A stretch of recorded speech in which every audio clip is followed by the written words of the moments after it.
Roi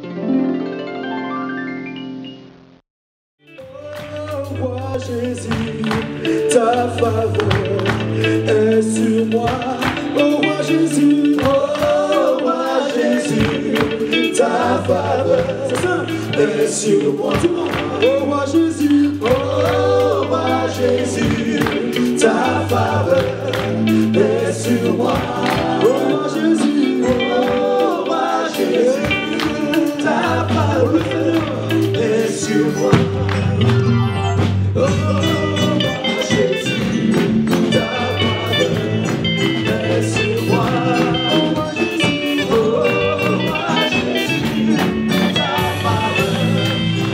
Sur moi.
créateur, l'or et l'argent t'appartiennent. Oh Dieu créateur, l'or et l'argent t'appartiennent. Oh Dieu créateur, l'or et l'argent t'appartiennent.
Encore une fois, deux mots très puissants. Au déroulé de ce message, tu comprendras pourquoi ces deux mots sont puissants. Amen. J'ai compris en lisant la Bible que l'homme est la parfaite représentation de Dieu sur terre. Dieu a dit faisons l'homme selon notre image et selon notre ressemblance. Cela suppose que ce qui est en Dieu est aussi en moi. En moi qui ai cru. En fait, j'ai compris que Dieu a mis quelque chose de spécial et de particulier dans l'homme. En fait, Dieu nous a équipés, j'appelle ça d'une arme redoutable. Amen. En toi, il y a une arme redoutable. Peux-tu dire à ton voisin, en toi, il y a une arme redoutable. En toi, il y a une arme redoutable. En fonction de l'usage qu'on en fait, cela détermine le cours de notre existence. La manière dont tu vas utiliser cette arme redoutable va soit t'ouvrir les portes de la bénédiction, soit t'ouvrir les portes de la malédiction. J'ai compris que Dieu a responsabilisé l'homme. Dieu a mis en l'homme quelque chose de spécial, c'est le pouvoir de décider, le pouvoir de choisir. Amen. Les animaux vivent par instinct. Ils se reproduisent, ils se défendent et ils mangent. Mais nous les hommes avons la possibilité et la capacité d'anticiper, de décider et de faire des choix. Amen. Et donc je dis qu'en toi il y a une arme redoutable et la manière dont tu vas l'utiliser va soit t'attirer la bénédiction, soit t'attirer la malédiction, soit t'attirer le succès, soit t'attirer l'échec. Et cette chose, cette arme redoutable, c'est la parole. Quelqu'un a manqué l'occasion de dire Amen. Amen. En fait, si tu parles mal, tu t'attires le malheur. Si tu parles bien, tu t'attires le bonheur. N'est-ce pas? Les gens qui dans la vie sont négatifs, on a tendance à nous écarter d'eux. N'est-ce pas? Du matin au soir, ils ne donnent que des mauvaises nouvelles. Ça ne va pas. Rien ne marche. À la maison, ça ne va pas. À l'école, ça ne va pas. Mes enfants, ça ne va pas. Mon travail, je ne l'aime pas. Il y en a qui, dès le dimanche soir ou le lundi matin, ont déjà la boule au ventre parce qu'ils se disent, je vais encore aller à ce travail-là. J'y vais juste parce que ça paye mes factures.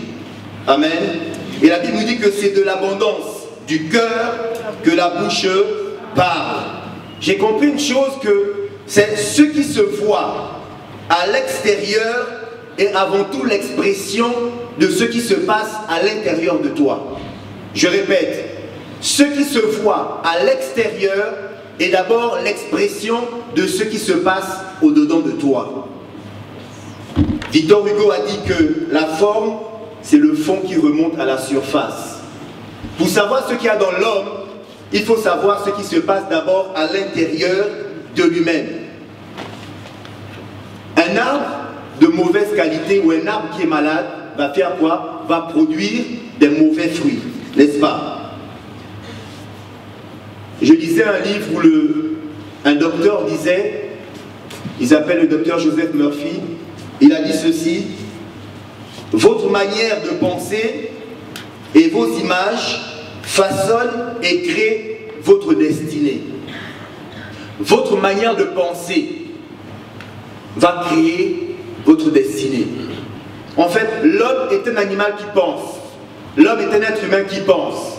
Et la Bible nous dit même que tel tu penses et tel tu es. Amen. En fait, ce que nos bouches déclarent, ce sont les convictions que nous avons dans le cœur, ce sont les pensées que nous ruminons tous les jours. Quelqu'un qui marche et qui croit au fond de son cœur rien ne va pour lui et qu'il est convaincu que tout ce qu'il fait c'est la défaite, vous vous rendrez compte que dans son discours, dans son langage, il vous transmettra que la défaite. Quelqu'un qui va caresser, qui va cajoler la maladie, qui va s'entourer de médicaments, cette personne-là, quand elle va s'exprimer, elle va vous parler, elle va vous transmettre que ça ne va pas, je suis malade. Je suis malade. En fait, ce que nous disons est le reflet de ce que nous avons dans le cœur. De l'abondance du cœur, la bouche va parler. Gloire soit rendue à Dieu notre Père. Il connaît l'importance des paroles, parce que vous savez tous dans Jean chapitre 1, la Bible dit, au commencement était...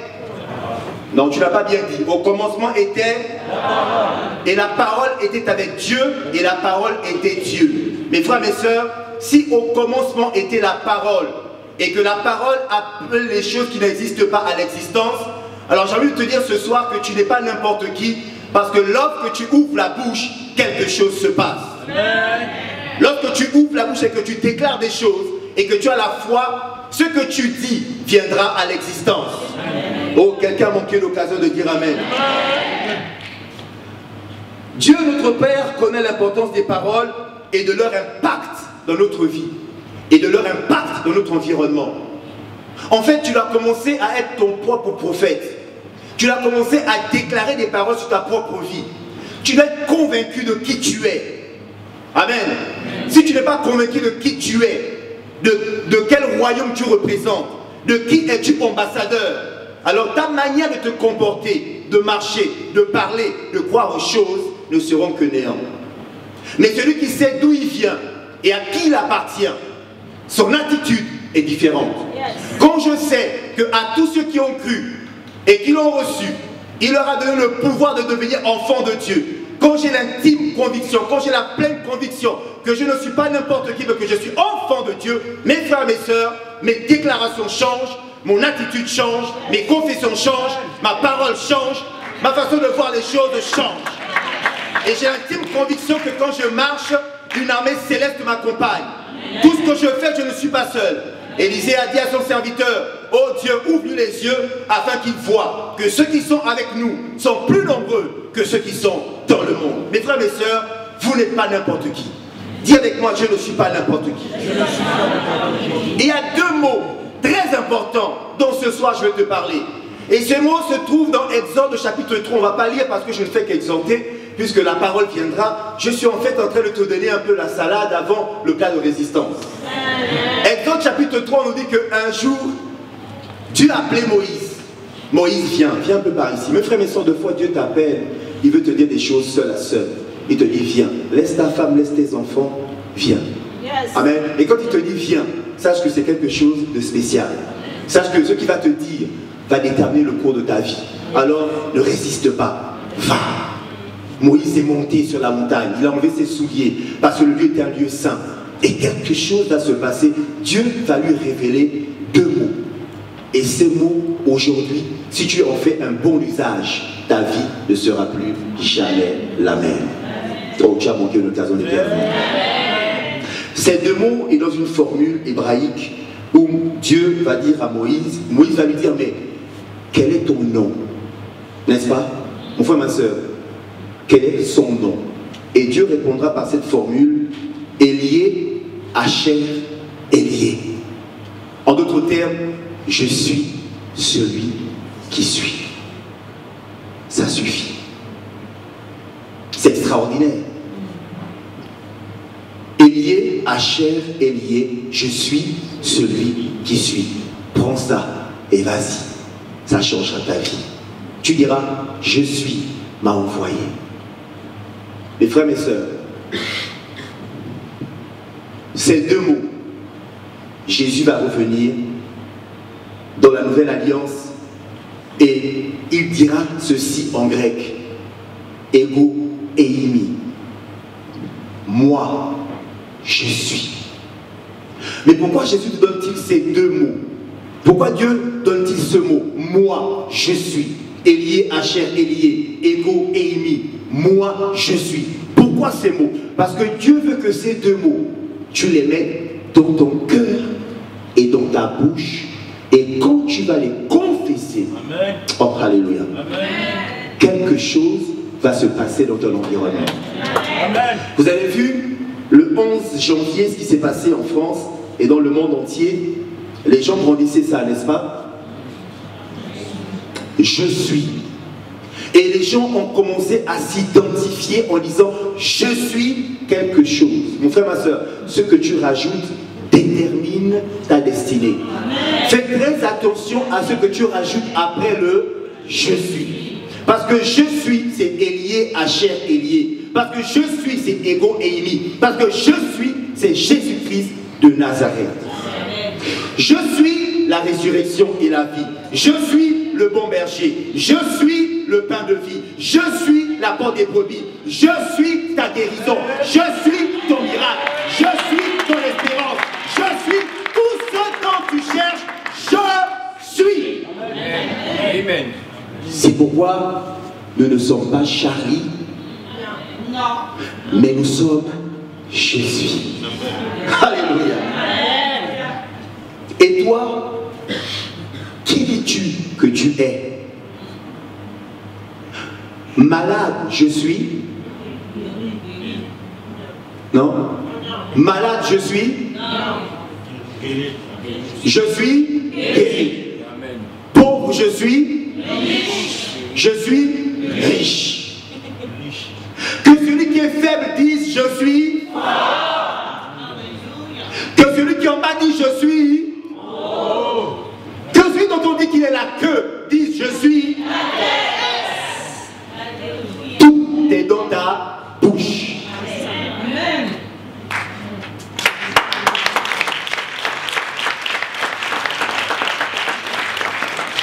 Que le Seigneur vous bénisse. Amen. Alléluia. Amen. Tu peux prier avec moi. Je suis ce que tu veux. Maintenant tu ouvres la bouche et tu vas prier. Je suis. Je ne suis pas malade. Je suis guéri.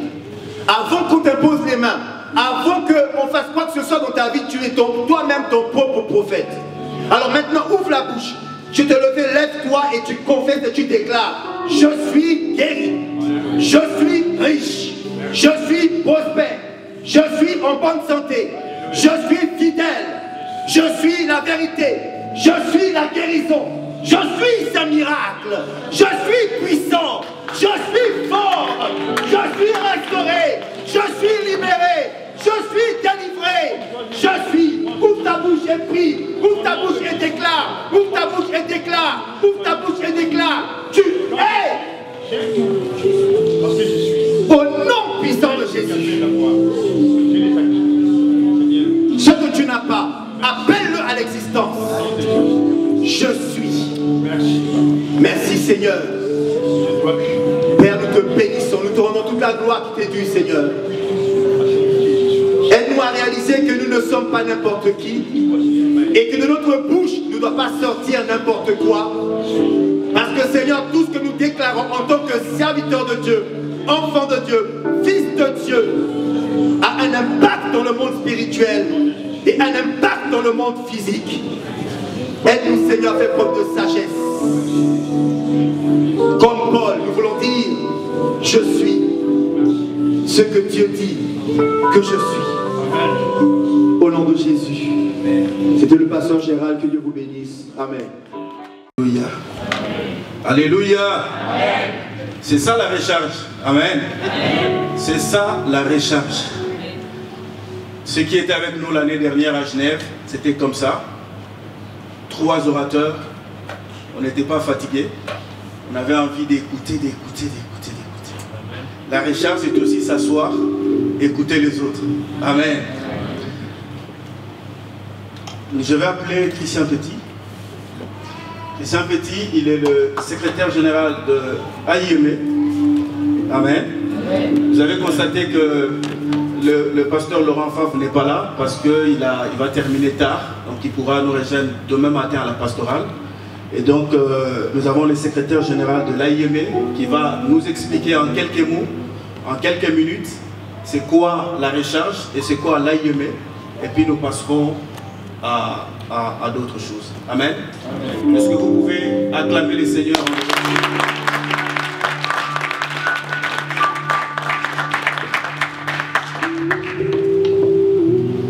Bonsoir à tous. Bonsoir. Merci pour votre accueil, toujours aussi chaleureux. C'est vrai que quand on a fait Recharge 2014 à Genève, a été un grand moment aussi. Et je suis persuadé que ce soir et demain et dimanche seront aussi un grand moment. Alors au nom de Recharge, j'aimerais simplement vous donner un verset et puissiez vous en faire le motto pour cette année qui se trouve dans le psaume 37.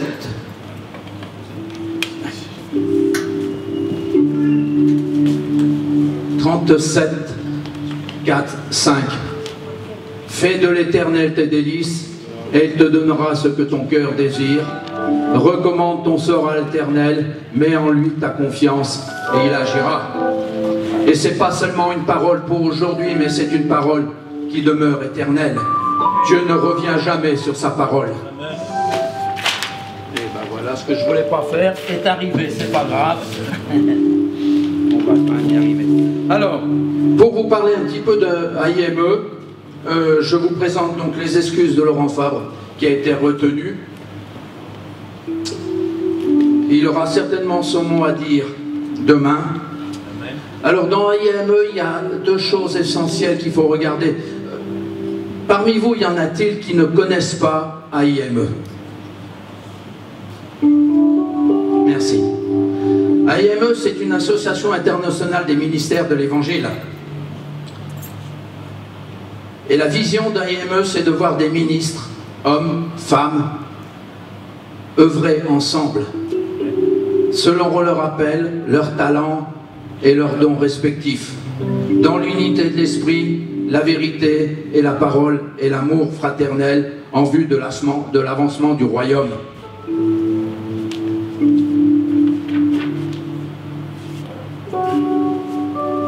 Désolé, là j'ai fait quelque chose que j'aurais pas dû faire, évidemment. AIME a une mission, c'est procurer une plateforme relationnelle encourageant la vocation, la coopération et la mission ministérielle. Merci. Il y a plus de 500 membres individuels ou par couple. C'est des membres établis dans une vingtaine de pays sur 4 continents, d'où l'importance. Vous avez la France, vous avez la Suisse et vous avez l'Afrique. Les membres exerçant un ministère, ce sont donc les apôtres, prophètes, évangélistes, pasteurs, enseignants, diacres. C'est des membres provenant de diverses dominations et organisations. Ça va continuer.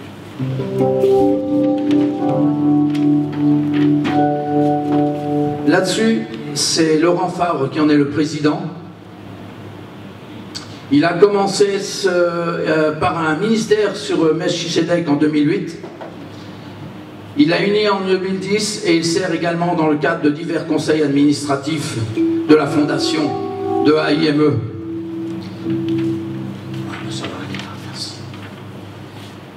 Et ce soir, je suis content parce que j'ai 2 membres du comité de coordination internationale qui sont là, dont le pasteur Rosé, qui est président du ministère chrétien Arimathée, dont la mission est d'être un support et un appui aux églises et ministères dans la prédication. Et j'ai également le plaisir d'accueillir ce soir Jeannot Ngara, qui vient de la région parisienne. Merci pour ta présence. Il est également responsable du corps missionnaire international. C'est un corps apostolique qui vise la propagation de l'évangile et le développement d'un édifice relationnel dans le corps de Christ. Vous voyez que c'est une association qui ne se fait pas avec une seule personne. C'est tout le corps. Et je dirais c'est le corps du Christ. Parce que nous sommes une équipe, nous sommes tous ensemble et nous n'avons qu'un seul but, c'est propager la parole de Dieu. Et comme on dit, le Seigneur, avec le Seigneur, il n'y a pas de frontières. Sa parole est valable ici, mais elles peuvent être valables en Chine, au bout du monde. Sa parole reste sa parole. Mais nous avons besoin d'ouvriers, nous avons besoin d'ouvrières, nous avons besoin de personnes qui savent s'engager. J'ai également au comité d'organisation, mais il n'est pas là ce soir, il est en Suisse, Olivier Vansoury, qui tient avec son épouse une entreprise et qui vient de rejoindre le comité d'organisation.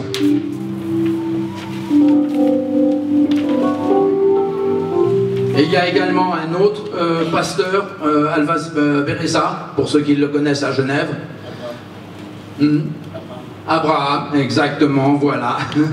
Qui a un très grand ministère. Il a commencé son ministère à l'âge de 16 ans. C'est une preuve qu'il n'y a pas d'âge pour servir Dieu. Amen. Dieu ne regarde pas à l'âge, il regarde au cœur. Et je veux finir avec ça. Ayant le regard tourné vers le Seigneur. Seigneur, qu'attends-tu de moi? Que veux-tu que je fasse? Ne t'embarque pas n'importe où, n'importe comment, en disant « Oh Seigneur, je veux faire ceci, Seigneur, je veux faire cela. » Non, assis-toi, agenouille-toi. Seigneur, que veux-tu que je fasse? AIME a besoin de personnes, de frères, de sœurs, tels que vous, et encore d'autres. C'est pour ça que ce soir, j'aimerais faire un appel. Et mettez ça au fond de vous-même. Ne vous précipitez pas.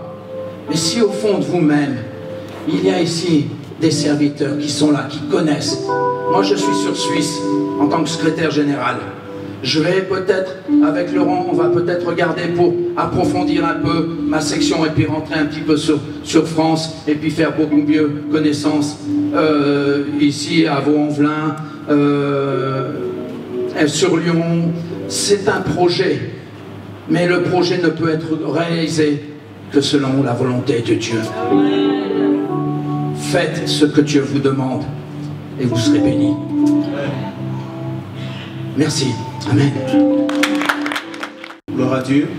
L'apôtre Jeannot Ngara, il est avec moi dans le comité international de l'AIME et il fait un travail merveilleux. Là, il était au Canada, on s'est appelé, il est rentré. Il avait aussi un voyage ce week-end pour l'Afrique. Il a mis pour la semaine prochaine pour être avec nous à la recherche. Amen. Avant d'annoncer les pasteurs Roland Dallot, vous permettez de recevoir quelques hommes de Dieu qui sont ici.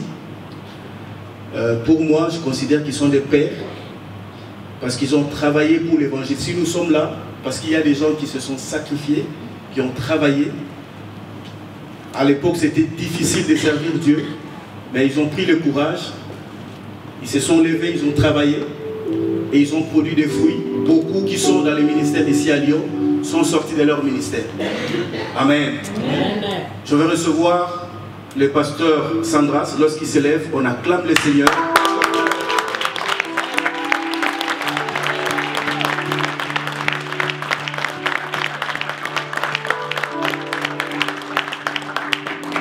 Le pasteur Sandras, il est l'un des fils de l'apôtre Mathieu Kayeye, pour la petite histoire, qui a commencé une église à la région parisienne, qui est venu à Lyon, qui a bâti.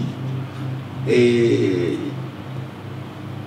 Le pasteur Sandra, c'est parmi les enfants qui sont sortis dans les ministères et a travaillé, il travaille beaucoup. Il est entre Lyon et Paris. Amen. Amen. Je vais recevoir aussi un père pour moi. Lui, il est le représentant AIM Lyon. Et c'est le pasteur Hubert Kaleba.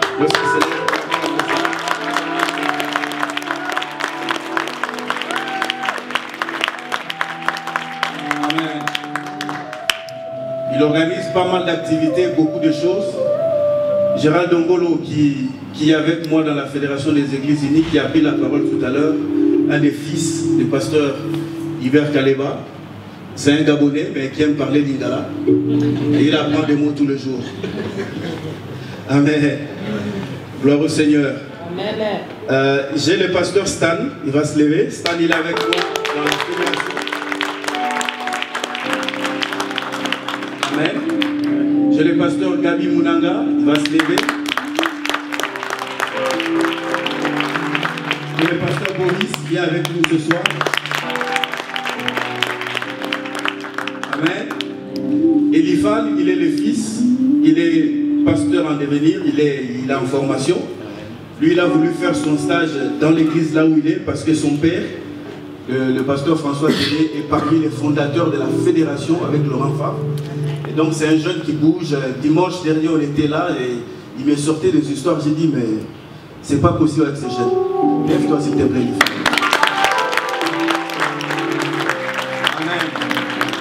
Gloire à Dieu, j'ai l'évangéliste Teddy Mbala, il va se lever, on va acclamer le Seigneur.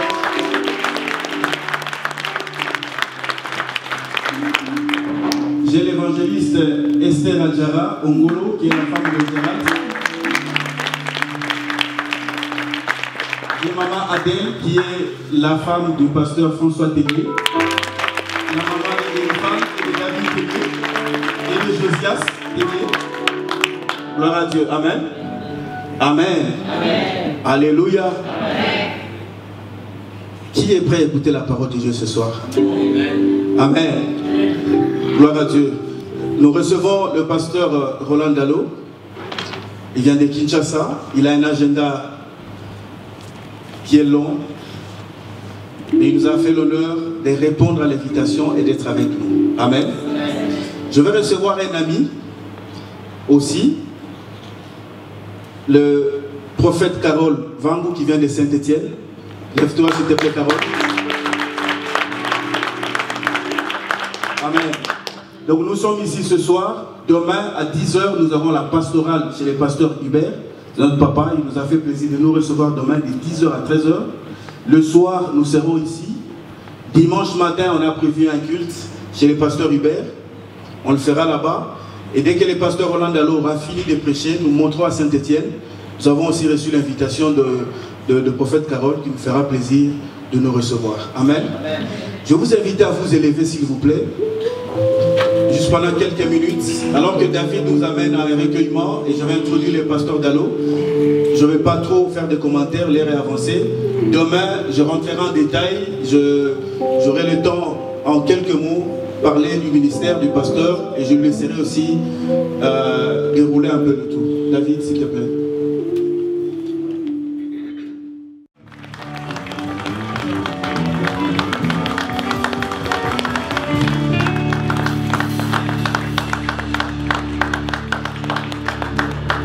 Seigneur, merci de bénir ces instants. Merci pour cette possibilité que tu nous donnes, ton peuple, moi, de nous retrouver ensemble. Atteins tes buts, pas les miens. Fais-les pour ta gloire, mais pour notre bien. Au nom de Jésus. Amen. Amen. Bonsoir à tout le monde, reprenons nos places. Amen.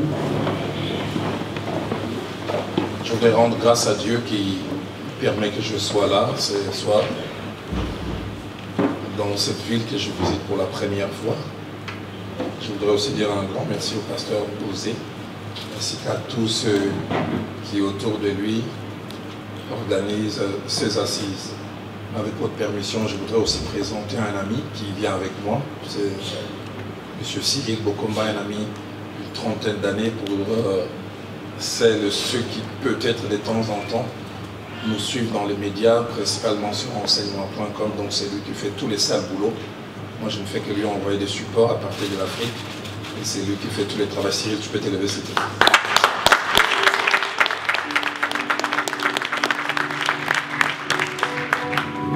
Alors, vous avez les salutations de mon épouse. Je viens d'Afrique, mais je suis marié à une seule femme.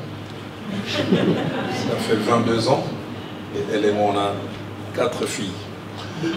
Je voudrais lire avec vous 2 portions des Écritures qui vont m'aider à introduire les sujets que Dieu a placés dans mon cœur, que je vais introduire aujourd'hui et que je vais continuer sûrement demain. Éphésiens au chapitre 4, et nous lirons le verset 11 jusqu'au verset 14e. Éphésiens au chapitre 4, du 11e au 14e verset. Et il a donné les uns comme apôtres, les autres comme prophètes, les autres comme évangélistes, les autres comme pasteurs et docteurs, pour les perfectionnements des saints, en vue de l'œuvre du ministère et l'édification du corps de Christ, jusqu'à ce que nous soyons tous parvenus à l'unité de la foi et de la connaissance du Fils de Dieu, et soulignez bien ce qui va suivre, à l'état d'homme fait, à la mesure de la stature parfaite de Christ, afin que nous ne soyons plus des enfants flottants et emportés à tout vent de doctrine par la tromperie des hommes, par leur ruse, dans les moyens de séduction. Nous ajoutons Hébreux au chapitre 5.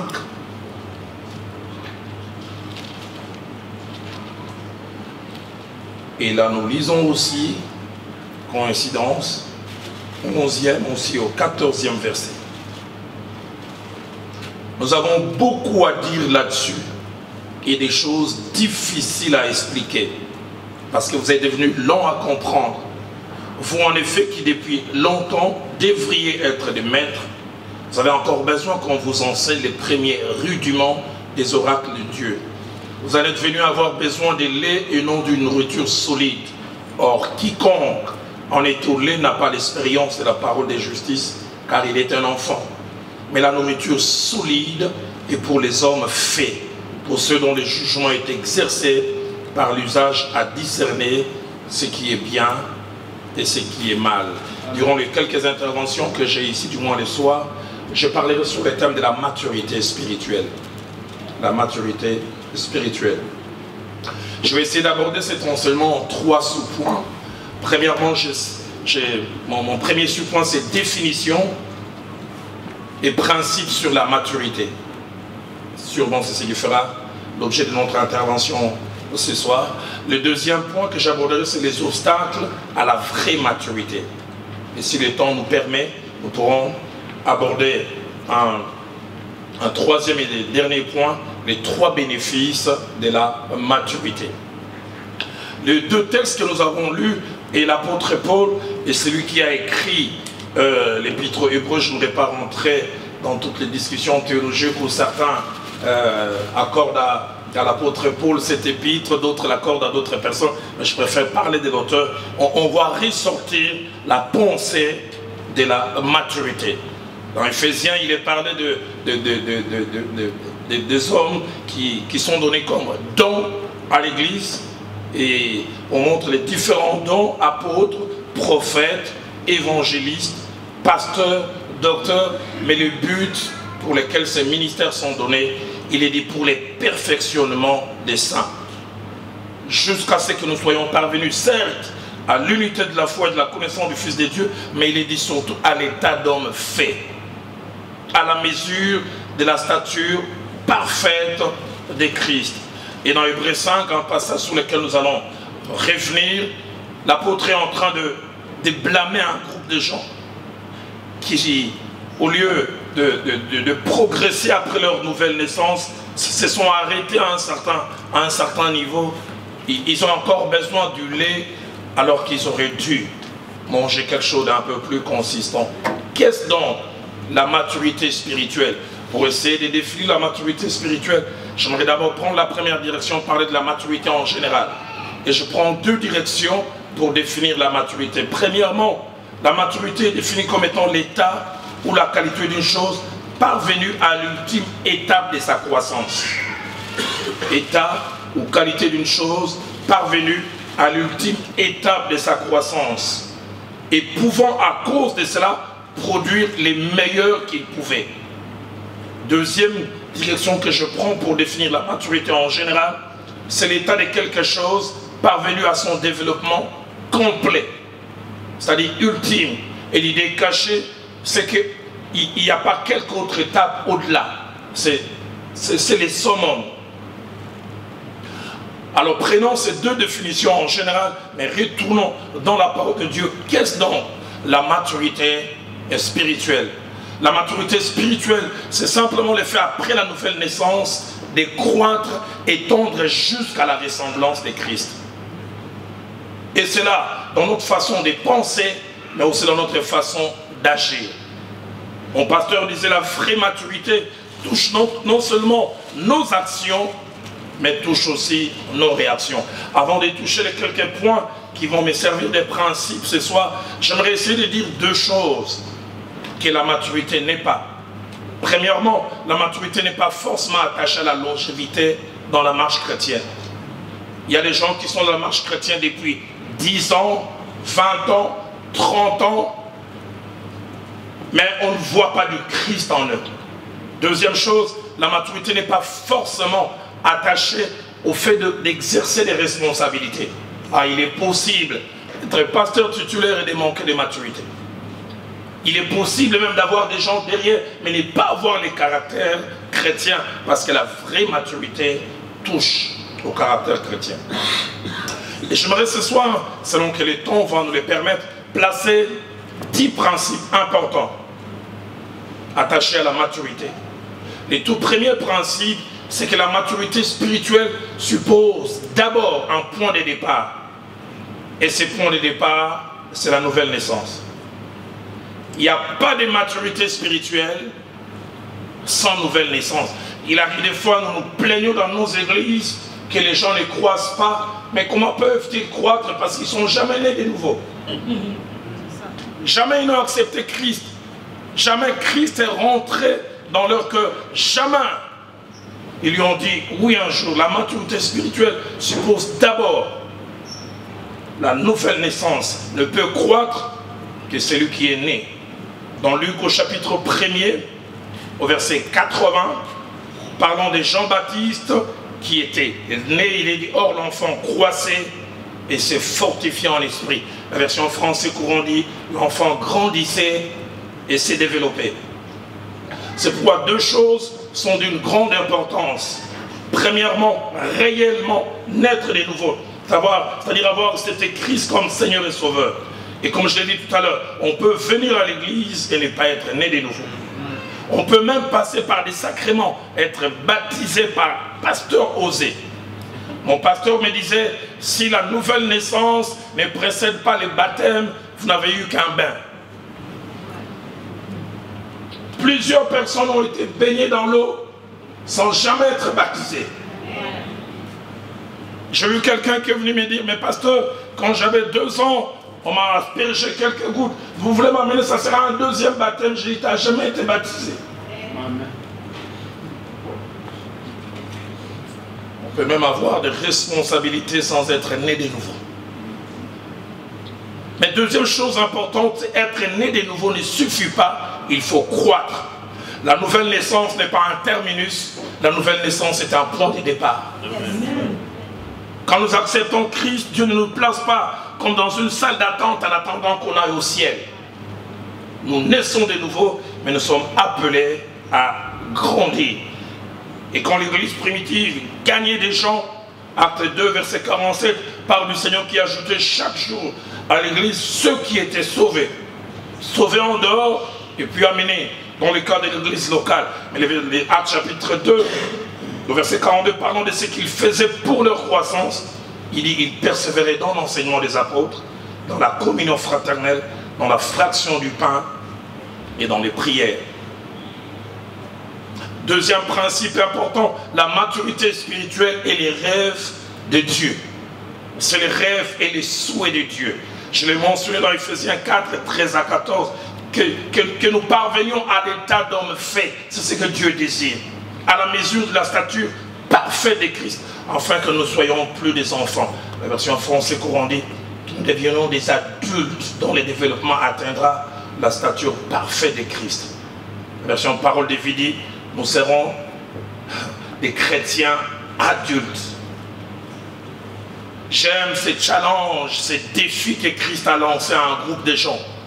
Dans Matthieu chapitre 5, versets 46 à 48, il dit, si vous aimez ceux qui vous aiment, quelle récompense méritez-vous? Les publicains aussi n'agissent-ils pas de même? Et si vous saluez seulement vos frères, il dit, que faites-vous d'extraordinaire? Que faites-vous qui sort de l'ordinaire? Ne peut vivre cet extraordinaire. Que le chrétien Matthieu ajoute au verset 48, soyez donc parfaits, comme votre Père Céleste est parfait. Et le terme parfait, là, c'est un terme dans son racine, en grec, qui parle d'une croissance maximale. Il veut que nous soyons parfaits, comme notre Père Céleste est parfait. On raconte l'histoire d'un missionnaire qui était allé en Indonésie, prêcher la parole de Dieu, et il arrive le premier soir, il se met à prier, Seigneur, donne-moi une stratégie, comment je dois gagner ce peuple qui n'a jamais entendu parler de toi. Et le Seigneur lui dit, tu ne prêcheras pas, tu n'ouvriras pas ta Bible, vis simplement au milieu d'eux. Ça bouillonnait dans son cœur. Des fois, il voyait les gens, il aurait voulu parler de Christ. Et il est resté comme ça 5 ans.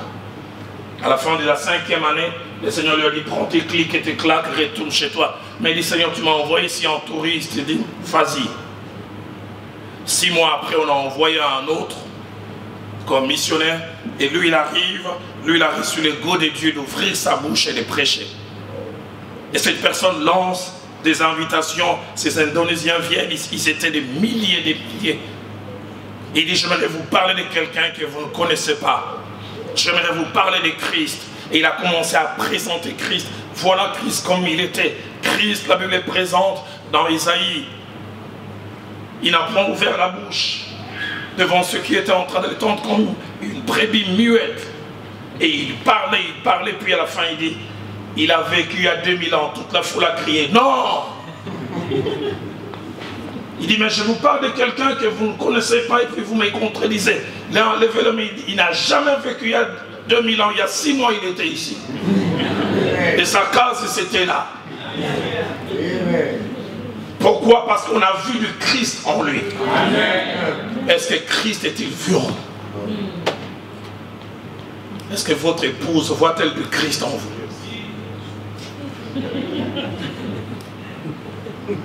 Votre mari voit-il du Christ en vous?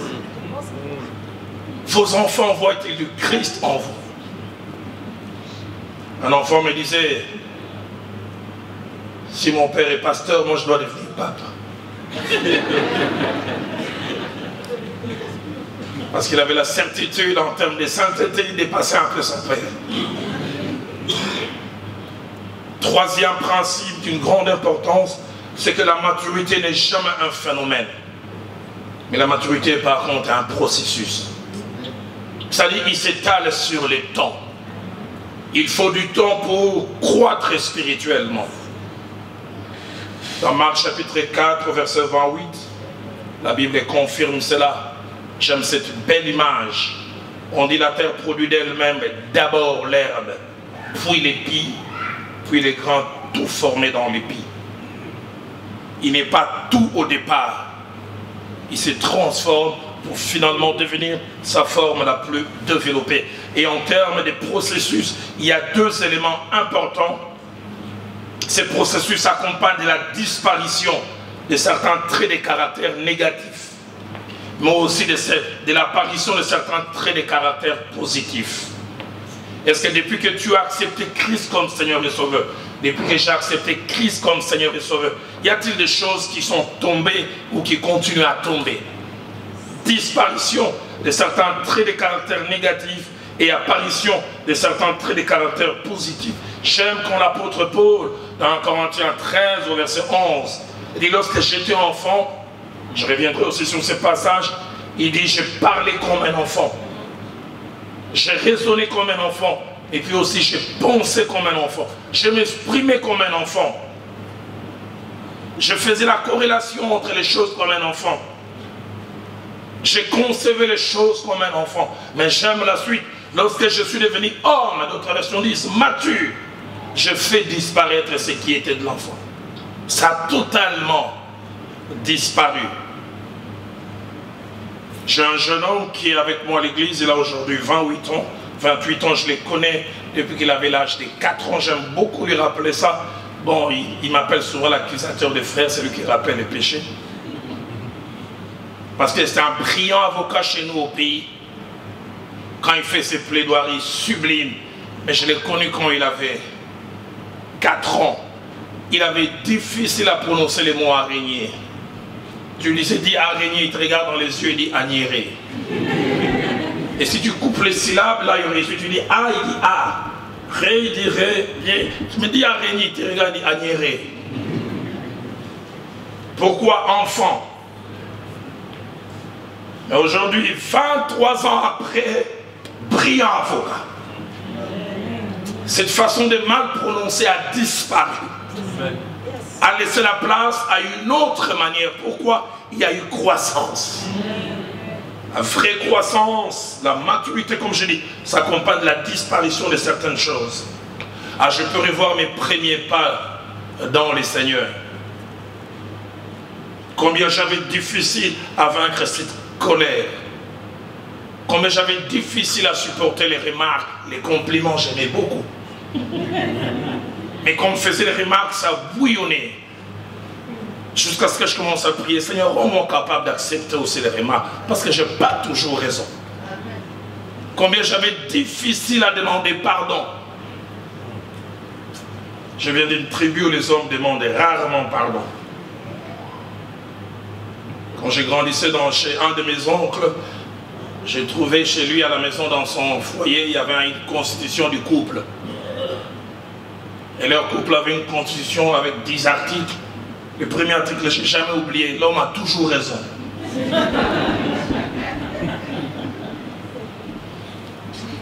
Et puis il y avait 8 articles intermédiaires, et puis les tout derniers, les 10e, on dit en cas de doute, référence à l'article 1.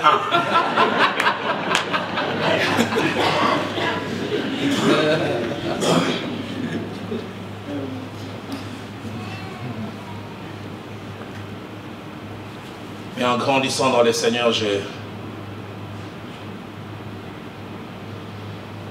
j'ai appris à perdre ces choses.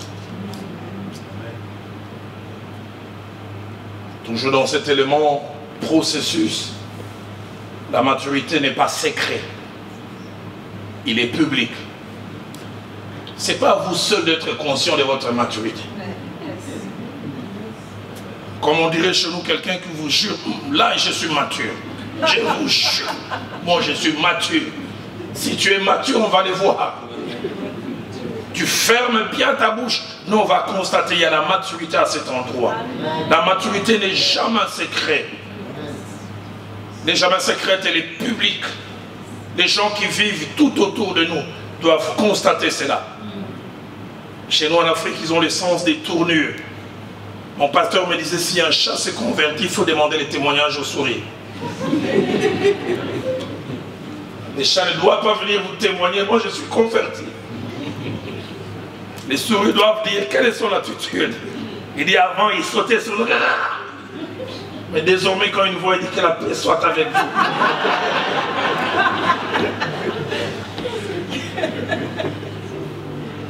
Dans Luc chapitre 2, verset 52, la Bible parlant de Christ, il dit croissez en sagesse, en statut et en grâce. Mais j'aime ce que la Bible ajoute, devant Dieu et devant les hommes. Amen. Dieu voyait, mais les hommes aussi voyaient. Et quatrième principe, la maturité spirituelle touche deux aspects. Premièrement, ça touche notre façon de penser, de concevoir les choses, notre échelle des valeurs. Mais puis deuxièmement, ça touche notre caractère, notre façon d'agir. Et dans l'agir, j'aime souvent placer à la fois les actions, mais surtout les réactions. Je n'ai jamais oublié ces merveilleux principes que mon pasteur, le feu Jacques-André Vernon, ne cessait de nous dire. Il disait, si nous ne pouvons pas être maîtres des actions des autres vis-à-vis de nous, nous pouvons être maîtres de nos réactions. Et là où il y a la maturité, on sait contrôler ses réactions. Amen. Je ne contrôle pas toujours les autres dans leur manière d'agir vis-à-vis de moi. Il m'injurie, regarde ta tête. Ça c'est lui. J'ai le choix. Il dit que Dieu te bénisse. J'ai un frère à l'église, un jour il est venu me voir, il dit, pasteur, la Bible dit, si on te frappe sur la joue gauche, tant aussi l'autre. Mais la Bible ne dit pas la suite. Il dit, moi j'ai tendu, on m'a frappé, j'ai tendu l'autre, on a frappé, et il a continué après, dois-je encore...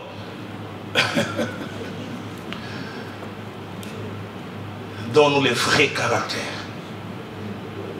Ephésiens 4, verset 32, la Bible dit, soyons bons les uns envers les autres, compatissants, nous pardonnons réciproquement comme Christ nous a pardonné. C'est dans les caractères. Je n'ai jamais oublié un incident que je connais. J'ai dirigé la jeunesse de notre église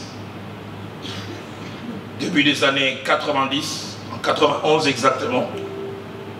Et puis un jeune homme s'est mis à me salir, à dire du mal de moi. Et ce mardi matin, j'étais au bureau.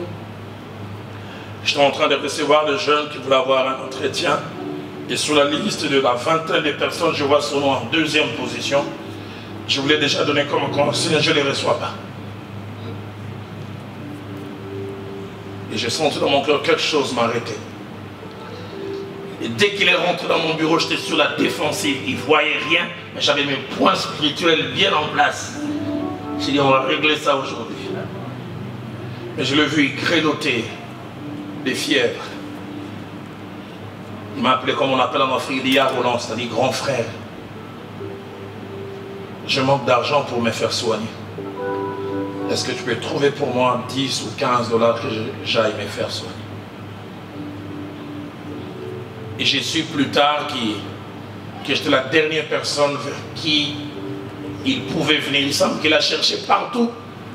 Puis il a dit, bon, je lui ai fait du mal, mais alors j'étais dans la gueule du lion. Et il semble qu'il disait à tout le monde, je sais qu'il va me chasser comme un vulgaire voleur. Et là, assis, alors qu'il était en train de parler comme ça dans mon cœur, monter une phrase, Roland, tu l'as entre tes mains, la vengeance, c'est un plat qui se mange froid. Il faut bien gérer les cas de ce jeune homme. Roland, non seulement tu lui donnes ce qu'il a demandé, tu lui donnes les doubles. Et j'ai dit, Seigneur, non, non, non. Non. Il ne savait pas toute cette lutte qui s'est passée au fond de moi. Puis 3 minutes après, j'ai fait sortir 3 billets de 10 dollars. Je n'ai rien dit. Je dis que Dieu te bénisse. Je l'ai vu me regarder, il dit, je t'ai demandé que 10 ou 15, je dis, non, vas-y, prends. Une semaine après, il revient me voir dans mon bureau. Il est rentré dans mon bureau, il s'est mis à genoux. Il dit 2 choses, j'aimerais d'abord te demander pardon. Parce que j'avais dit beaucoup de mal de toi, mais de 2, que tu priais pour moi, que je puisse avoir le cœur que tu as. Parce que je n'imaginais jamais que tu allais me faire du bien. Et ça, c'est quand les caractères de Christ grandiront. Il avait dit, plusieurs personnes proclament leur bonté à un homme fidèle qui les trouvera. J'aime beaucoup Romains chapitre 12, versets 17 à 21. Merveilleuse portion des Écritures qui nous donne les éléments attachés à la maturité. Romains 12e chapitre, versets 17 à 21. Ne rendez à personne le mal pour le mal. Recherchez ce qui est bien devant tous les hommes. S'il est possible, autant que cela dépend de vous, soyez en paix avec tous les hommes.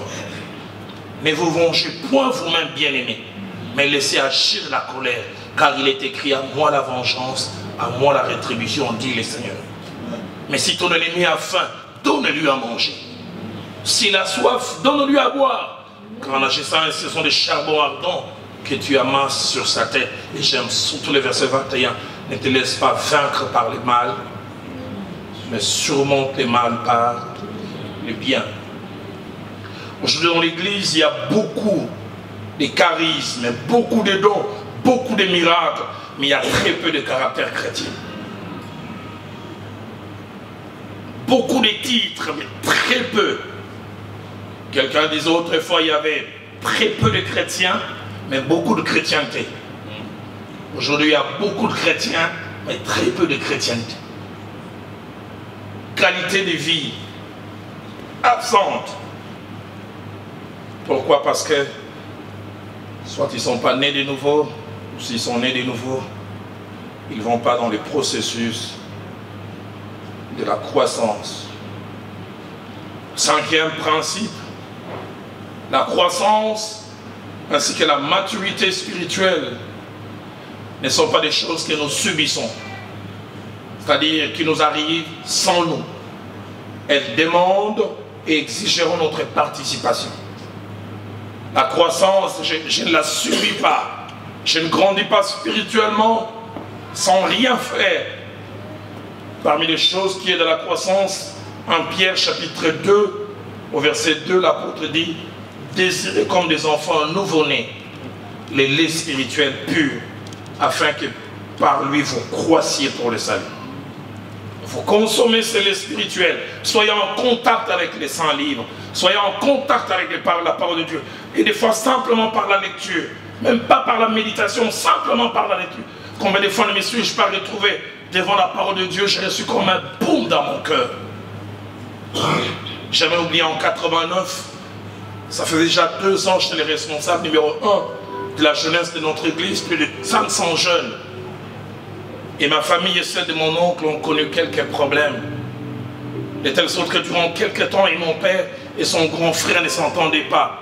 Et mon jeune frère qui revenait de l'école, d'une école à Kinshasa appelée Collège Mobutu, il est rentré vers 17h, 17h30. Il y avait une pluie, comme il y a des pluies tropicales en Afrique. Et il sortait du bus, colère, et la foudre est tombée juste à l'arrêt du bus. Il avait 2 personnes à côté qui sont tombées mortes, qui ont connu la mort sur les champs. Et dans son désarroi, il s'est rappelé que mon oncle n'habitait pas très loin, à quelques 200 mètres. Et sous cette pluie, il est allé pour se cacher, il a toqué à la porte, et quand il a cité son nom, il a dit « Allez, retourne, famille des sorciers ». Traumatisé, il pensait que, bon, il y avait quelques problèmes, mais c'est ma famille. J'ai jamais oublié, il est venu, il a fait mention de cette histoire chez nous à la maison. Mon cœur bouillonnait. J'en voulais à mon oncle, j'en voulais à mes cousins. Et le comble, c'est que 2 semaines après, j'ai jamais oublié. Un samedi, il y avait réunion de la jeunesse à 16h, 4h de l'après-midi. Si pour un mal qui a été fait, je dois souhaiter aussi le mal en retour. Jusqu'à 15h30, je n'arrivais pas à trouver la paix dans mon cœur. J'ai appelé mon adjoint, je dis je ne sais pas prêcher ce soir. Que quelqu'un me remplace. Et quand je suis rentré, j'ai dit Seigneur, est-ce que tu peux me donner une occasion que je fasse mieux? Qui sait si quelqu'un qui sait qu'on a des liens de famille ne m'a-t-il pas vu passer outre? Et Jésus a dit, si vous aimez ce qui vous aime, que faites-vous d'extraordinaire?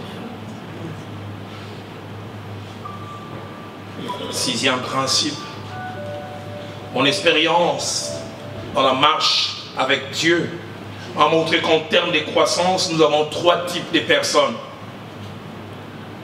Premier type de personnes, c'est ceux qui deviennent matures normalement, au bon rythme, à la bonne vitesse. Deuxième, ce sont des hommes et des femmes qui deviennent matures précocement. 2 ans dans le Seigneur, mais vous retrouvez du Christ en eux comme s'ils sont là depuis 20 ans. Et puis il y a les tardifs. Ils connaissent toute l'histoire de l'église. Ils pouvaient vous dire, j'étais au premier culte quand on était à 3. Mais colportage, c'est eux. Ce sont eux qui font cogner les têtes. Voleurs, c'est eux. Fraudeurs au métro, c'est eux. Mais ils connaissent toute l'histoire. Moi, j'étais là, il y avait 3 bancs. Je connais même les thèmes du premier culte. Le pasteur était habillé en rouge. Je vais vous donner tous les petits détails. Hébreux 5, 12, l'apôtre dit, vous en effet qui depuis longtemps devriez être des maîtres. C'est ça le projet de Dieu. Vous avez encore besoin qu'on vous enseigne les premiers rudiments des oracles de Dieu. Vous allez devenir avoir besoin de lait et non d'une nourriture solide. Pensez-y. Quand un enfant naît, c'est la joie, n'est-ce pas? Mais si après 6 mois, cet enfant ne grandit pas, la joie du départ va laisser la place aux questions. Si après 2 ans, cet enfant a l'air toujours d'être un enfant de 2 mois, on va se dire, qu'est-ce qui ne va pas? Et combien spirituellement nous ne sommes pas ainsi? Et écoutez comment l'apôtre Paul challenge les chrétiens des Corinthes, dans 1 Corinthiens chapitre 3. Il a des paroles dures, mais qui valent la peine. En Corinthiens chapitre 3, du 1er au 3e verset. Il dit, pour moi frère, ce n'est pas comme à des hommes spirituels que j'ai pu vous parler, mais comme à des hommes charnels, comme à des enfants en Christ.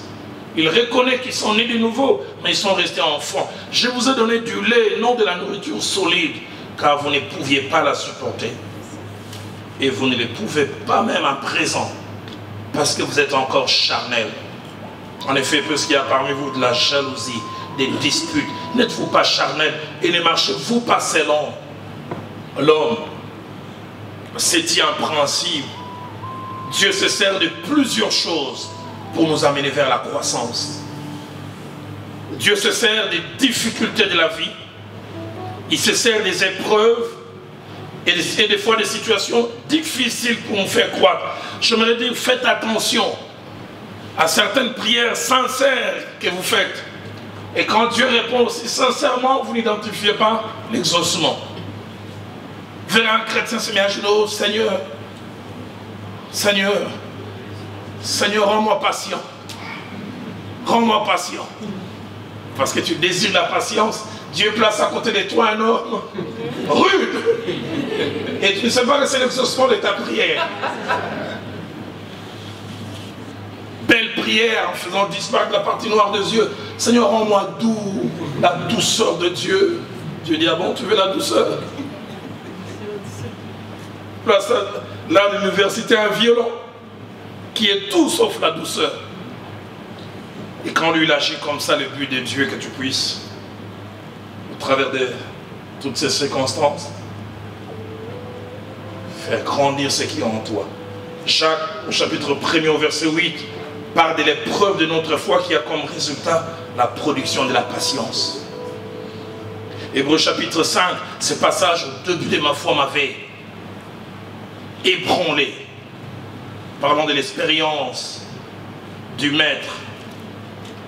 Il est dit qu'il a appris l'obéissance par les choses qu'il a souffertes. L'obéissance, mais par les choses dures qu'il a connues. Dieu se sert quelquefois des situations difficiles et même des épreuves. J'avais toujours pensé que j'étais quelqu'un qui était maître de mes émotions. Jusqu'à ce qu'un jour, quelqu'un non seulement dise des faussetés, mais des faussetés terribles me concernant. En général, maintenant ça, je ne dis pas que ça a disparu totalement, ça a baissé. Je sais toujours que ma colère est au maximum, c'est ma jambe droite qui commence à bouger. Et j'ai senti ces symptômes, j'ai dit, aïe, c'est venu. Et en général, quand ça vient comme ça, j'avais tendance à vouloir rétorquer.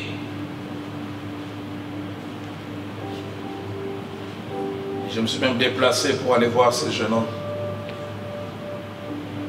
Et sur ma route, l'Esprit de Dieu m'a arrêté. En Genèse 37, verset 2, puis verset 5 à 9, la Bible nous montre Joseph manquant de maturité et de sagesse. Joseph avait comme principe, tout ce que je sais, je dois le dire. Il fait un rêve. il va relater aux autres dans ses rêves, c'est lui qui est élevé. Il avait dit, ses frères les haïrent, mais n'a rien compris. Il fait encore un rêve, j'imagine, il s'est réveillé, il dit, mais moi ces derniers temps, les rêves viennent sans que je les commente. Vous savez quoi, j'ai encore rêvé. Il avait dit, il les haït encore davantage. Mais Dieu se sert des situations de la vie pour travailler son cœur. Bizarre, celui qui avait comme principe tout ce que je sais, je dois le dire. Quand il est en Égypte, le travail et l'œuvre de Dieu, le Saint-Esprit ont fait leur travail en lui. Genèse 39, verset 13 à 20 nous parle de toutes ces sollicitations de la femme de Potiphar. Bizarre, il est allé en prison sans ouvrir la bouche. C'était les Joseph d'autrefois. Alors qu'on voulait l'envoyer en prison, il avait dit, Potiphar, je suis prêt à aller en prison, mais je m'arrête te dire, si tu penses avoir une femme, pauvre type. Tu veux que je te dise depuis quand ça a commencé? Il dit, je ne veux pas détruire un couple. Je garderai ses secrets. Ce couple restera uni. Pourquoi? Le temps a fait son travail. Ce qui était enfantin est tombé. Il a grandi. Huitième principe, la maturité, chose interne et invisible, se montre souvent par des choses visibles. Et parmi les choses visibles qui montrent la maturité, ce sont nos paroles. Et dans nos paroles, il y a ce que nous disons, comment nous les disons et où nous les disons. Proverbe chapitre 15, au verset 23, la Bible dit, on éprouve de la joie à donner une réponse de sa bouche, et combien est agréable une parole dite à propos. Une parole dite au bon moment et de la bonne manière. La version française courant dit, il est agréable de savoir bien répondre. Quel plaisir de dire la parole juste au moment voulu. Proverbe 25, verset 11. Qu'est-ce que j'aime ce passage? Comme des pommes sur des ciselures d'argent. Ainsi est une parole dite à propos. La version française courant exprime cela mieux. Une parole bien tournée est aussi précieuse qu'un objet en or avec des motifs d'argent, comme de la décoration, où les couleurs sont bien dosées. La version parole de vie dit, une parole dite au bon moment est aussi précieuse que des objets en or décorés d'argent. La maturité se fait voir par ce que nous disons, comment nous les disons, mais la maturité se fait voir aussi par où nous disons les choses.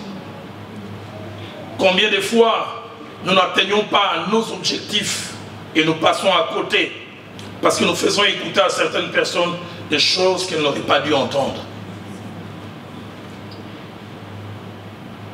Des remarques faites à monsieur, mais pas devant les enfants.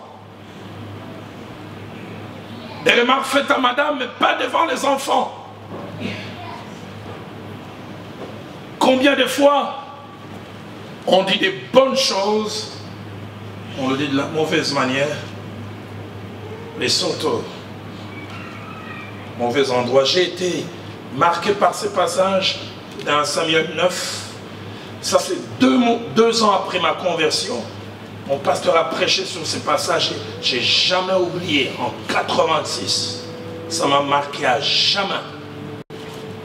En Samuel chapitre 9, verset 25 à 27, le jeune Samuel, Saül plutôt vient de recevoir la révélation qu'il est appelé à la royauté. Écoutez ce qui se passe. Ils descendirent du haut lieu à la ville et Samuel s'entretint avec Saül sur le toit. Est-ce que j'ai pris les bons passages? Attendez, je vais bien me retrouver.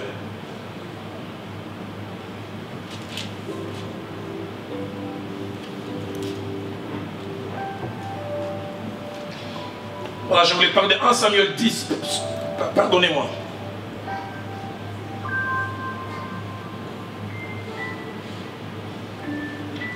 Samuel 10, du verset 13, verset 16. Lorsqu'ils eurent fini de prophétiser, il s'est rendu au haut lieu. Écoutez ce que la Bible dit. L'oncle de Saül dit à Saül et à son serviteur, où êtes-vous allés? Saül répondit, cherchez les ânesses. Mais nous ne les avons pas aperçus. Et nous sommes allés vers Samuel. L'oncle de Saül reprit, raconte-moi donc tout ce que vous a dit Samuel. Étonnant ce passage. Et Saül répondit à son oncle, il nous a assuré que les ânesses étaient retrouvées. Et soulignez bien la dernière phrase, il ne lui dit rien de la royauté dont avait parlé Samuel. Et mon pasteur a dit, celui qui est mature, il sait à qui parler de la royauté et à qui parler seulement des ânesses. Il arrive des fois, nous parlons de la royauté aux gens avec qui on devait s'arrêter au niveau des ânesses. Parce que nous manquons de maturité. Tout ce que je sais, je dois le dire et je dois le dire à tout le monde. Maturité. Je reviens encore dans mon passage de tout à l'heure en Samuel 9, versets 25 à 27. Ils descendirent du haut lieu à la ville et Samuel s'entretint avec Saül sur le toit. Puis ils se levèrent de bon matin dès l'aurore. Samuel appela Saül sur le toit et dit, viens et je te laisserai partir. Saül se leva et sortit tous les deux, lui et Samuel. Quand ils furent descendus à l'extrémité de la ville, Samuel dit à Saül, dis à ton serviteur de passer devant nous. Et le serviteur passa devant. Arrête-toi maintenant, reprit Samuel, je te ferai entendre la parole de Dieu. Saül était avec son serviteur, il a des choses grandes à lui dire. Mais il dit, celui-ci, ça ne le concerne pas. Il marche, ils arrivent, il dit, dis à ton serviteur de passer. Parce que ce que je veux dire, ça te concerne toi. Maturité. Seigneur, rends-nous capables de savoir quoi dire. J'aime beaucoup Actes des Apôtres chapitre 18, versets 24 à 26. Apollos est en train d'enseigner avec éloquence. Priscille et Aquilas qui connaissent mieux sont calmes. Et là, quand il a fini, il est pris à l'écart. Vous savez, ils auraient pu arrêter. Hey, jeune homme, trop d'approximation dans ta prédication.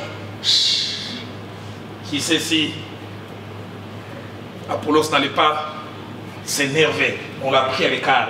Et souvent, ils ont commencé par des compliments. Ça a été merveilleux l'enseignement. Mais tu as des progrès faits. Il lui enseignait plus exactement. Mais un autre élément, toujours dans l'utilisation de la parole, qui montre la maturité, c'est savoir se taire. Il y a des gens qui ont comme des démangeaisons dans la bouche. S'ils ne parlent pas, ils vont souffrir. Il y a des gens à qui Dieu donne de bonnes occasions de se taire. Comme une passe, il dit, allez, je te donne cette passe, tais-toi. Mais ils ont l'impression, s'ils se taisent, ils vont... Ouf. Je connaissais une soeur qui me disait, quand j'en prends une mauvaise nouvelle concernant quelqu'un à 23h ou à 0h, j'ai envie que les aiguilles de la montre tournent rapidement, qu'on arrive les lendemains, que j'appelle tout le monde. Tu as appris.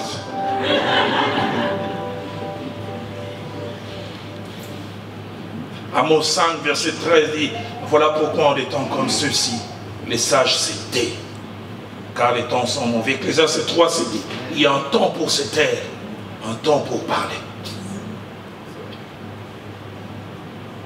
Proverbe 17, verset 20, où il dit, celui qui sait fermer ses lèvres est un homme intelligent. Amen. 9e et avant-dernier principe pour ce soir, l'absence de maturité est une réalité dangereuse.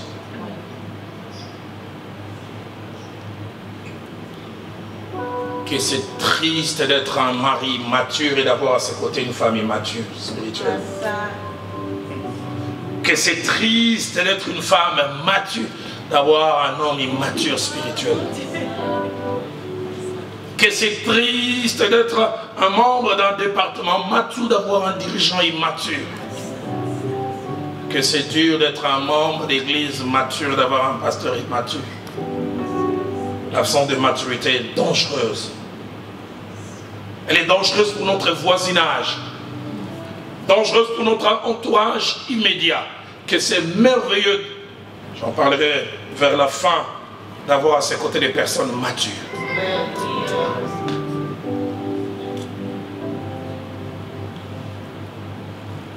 Quand je me suis marié, j'ai eu des problèmes avec mon épouse. Elle n'est pas là, je peux en parler facilement. Et toi qui m'as accompagné, ne viens pas lui dire que je parlais de ça.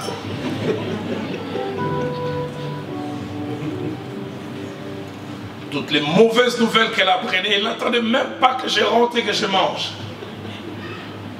À peine je reviens, Roland, on est mort. Oh! La propriétaire de la maison est passée ici. Elle dit demain à 8h. Oh! J'ai appris à lui dire laisse-moi d'abord manger. Avec les années, elle a fait disparaître ce qui était de l'enfant. J'arrive, Viviane, il y a eu de la visite, nous on mange d'abord.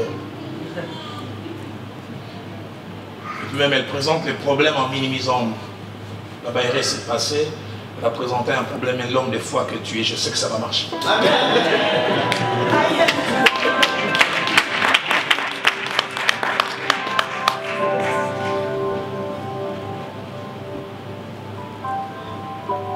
Moi aussi, je n'étais pas très mature au début de notre mariage. J'aime beaucoup manger les foufous.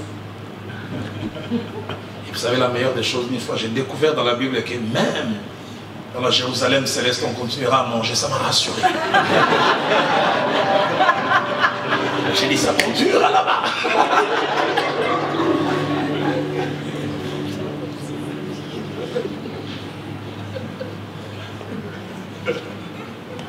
J'aime pas trop les sels. Mais elle, quelquefois, quand elle me préparait, vous avez l'impression que c'était pour un cheval. Et moi, quand j'ai goûté, même Viviane! Et des fois, j'avais des amis. Avec les années, je suis devenu mature. Même quand c'est pas bon.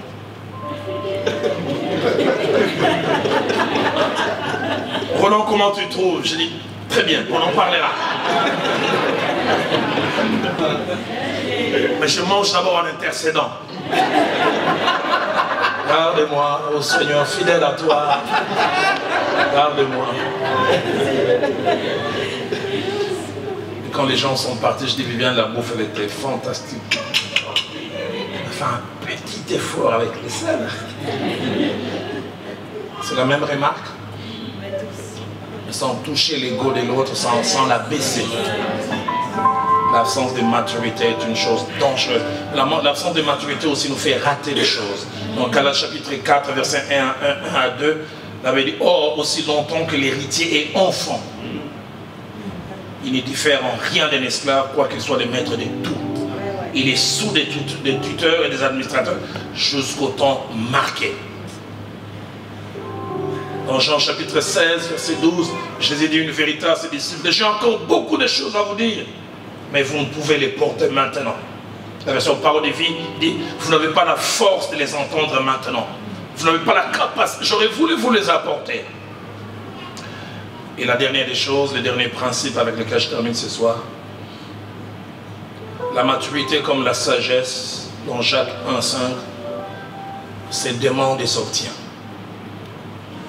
La maturité, comme la sagesse dans Jacques 1,5, se demande et s'obtient. Et qui peut demander cette maturité, un peu comme la sagesse nous est présentée, si quelqu'un d'entre vous manque de sagesse? Ne peut la demander que celui ou celle qui s'arrête et dit, Seigneur, j'ai un problème dans ce domaine-là. Je suis né de nouveau, je viens à l'église, je sers le Seigneur, mais ton caractère n'est pas imprimé en moi. Je manque de maturité. Si quelqu'un d'entre vous manque de sagesse, qu'il la demande à Dieu, qui donne tout simplement. Souvent quand je prêche chez nous au pays, il y a plusieurs montagnes qui entourent la ville de Kinshasa. On parle de Mangengengue, on parle de Lusizila, plusieurs endroits. Toujours plus comme toi, te ressembler Jésus. Te ressembler Jésus, c'est mon espoir suprême. Penser, agir, aimer, toujours plus comme toi, toujours plus comme toi, t'es ressemblé, Jésus.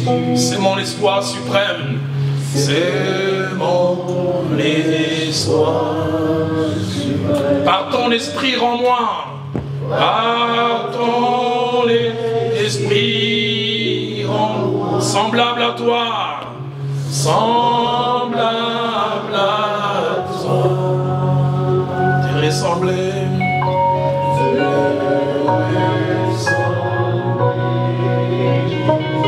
C'est mon espoir suprême, c'est mon espoir suprême. Pensez, agir, aimer, pensez, agir, aimer, toujours plus comme toi.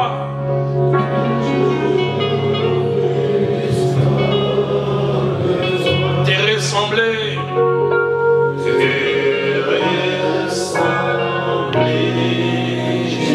C'est mon espoir suprême. C'est mon espoir. Par ton esprit, rends-moi. Par ton esprit, rends-moi. Semblable à toi. Semblable à toi. Ah, il y a un autre cantique que nous chantions. Règne en moi. Règne en moi. Roi puissant, règne en moi. Roi puissant, règne en moi. Règne en moi. Règne en moi. Roi puissant, règne en moi. Roi puissant, règne. Dis-lui, maîtrise mon cœur. Maîtrise mon cœur. Viens régner, Seigneur. Viens régner, Seigneur, et que ta volonté,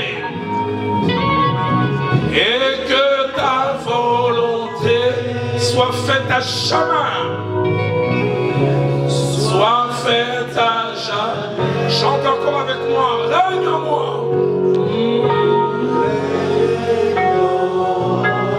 Roi puissant, règne en moi. Roi puissant, règne en moi. Règne en moi, Seigneur. Règne en moi. Roi puissant, règne en moi. Roi puissant. Je vais me demander de nous lever tous, s'il vous plaît. Maîtrise mon cœur. Maîtrise mon cœur. Viens régner, Seigneur.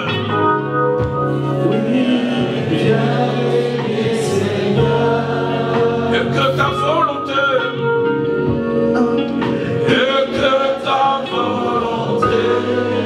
soit faite à jamais, soit faite à jamais. Règne en moi, règne en moi. Roi puissant, règne en moi. Roi puissant.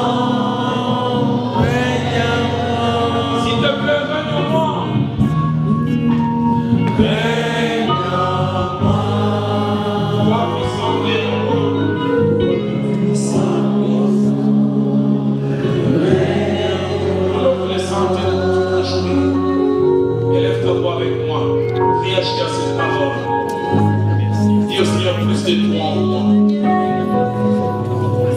Je te connais depuis des années, mais je connais plus de toi.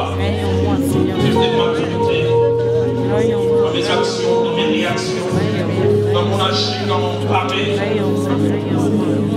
Seigneur, amène-moi vers ta ressemblance. Amène-moi à être comme toi.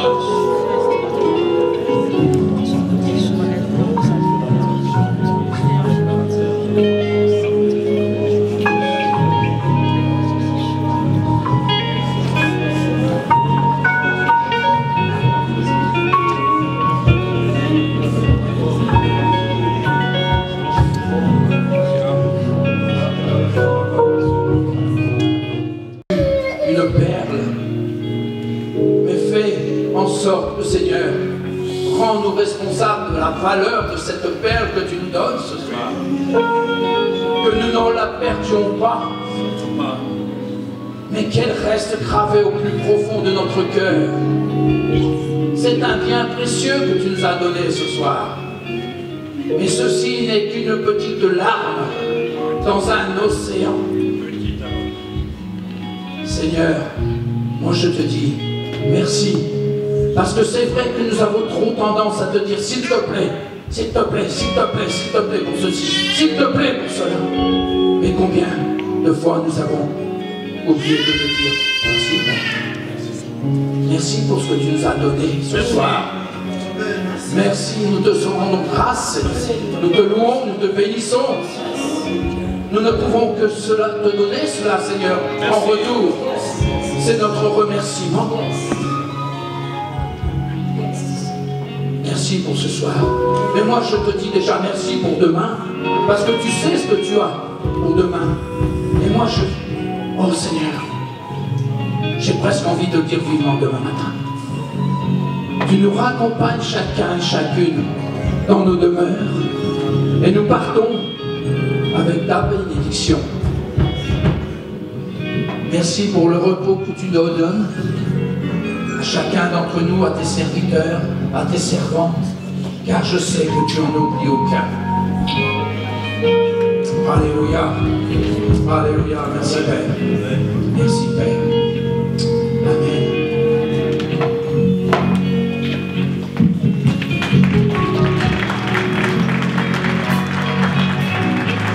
Alléluia. Est-ce qu'on peut chanter un Alléluia?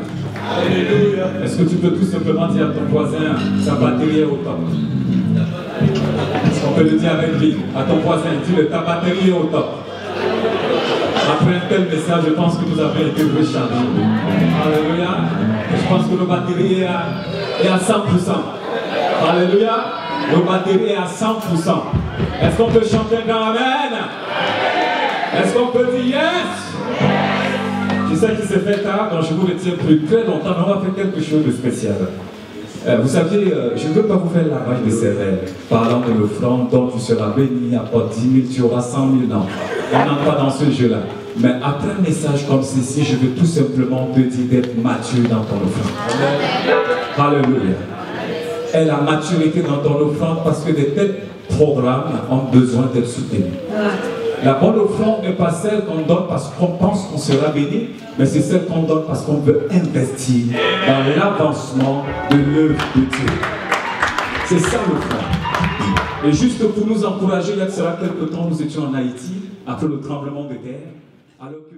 Frère, deviens mature au nom de Jésus-Christ. Seigneur, j'ai béni ton peuple qui est venu ce soir. J'ai béni ton serviteur qui a été un instrument de tes saintes mains, un canal de bénédiction pour nous ce soir. Nous sortons de ces lieux rechargés. C'est pour la recharge que nous étions venus. Merci Seigneur pour cette opportunité. Laisse seulement que ton esprit puisse nous aider à garder, Seigneur, cette charge pour que nous puissions transmettre aux autres. Que ton peuple soit béni. Au nom de Jésus, je vous déclare béni. Amen. À demain.